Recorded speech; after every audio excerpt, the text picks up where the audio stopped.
We'll move now to a story we've been following for several years. Reparations for Black San Franciscans are back on the table. And today, the San Francisco Board of Supervisors passed a measure that would create a fund designed to help Black people who have been harmed by past city laws, including redlining from the 1950s through the 70s. ABC 7 News political reporter Monica Madden is digging into the story for us. Monica, how much money would be added into this fund? Dan and Alma, that's the kicker here. As things stand right now, the city is not appropriating a cent towards this reparations fund that might have made it easier to get the board's full support when the city is in a financial deficit. But supporters say at the least this sets up the framework for actual funding in the future.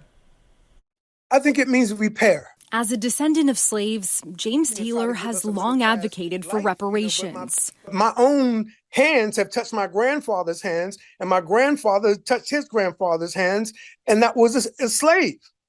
So think about how recent that is and how economically the empty hands of my grandfather left me with nothing because the empty hand of his grandfather, who started in slavery, left him nothing. Taylor says he's pleased San Francisco is revisiting the issue after the city rejected a controversial proposal to pay a lump sum of $5 million to qualifying Black residents in 2023. This most certainly is different than asking the city to pony up dollars to support reparations recommendations. Supervisor Shamann Walton's ordinance merely sets up the fund to receive money either appropriated by the city or privately donated. It's going to take some time. We got to build a pot and then, of course, come up with the criteria in terms of how we're going to prioritize what recommendations we address first.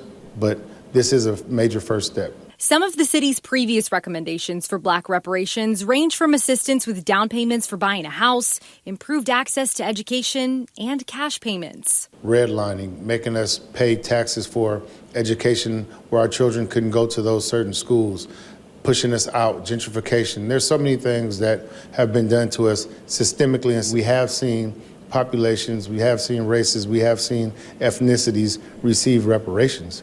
But we have not seen that for the Black population. If funded, San Francisco would be one of the first major U.S. cities to actively offer reparations for Black residents. So who would be eligible? Black San Franciscans who can prove that they were harmed by past discriminatory city policies or prove lineage tied to slavery in the U.S. could tap into this fund once there's money. And worth noting, though, part of the pushback in the past was the cost with San Francisco's repeated budget shortfall in recent years.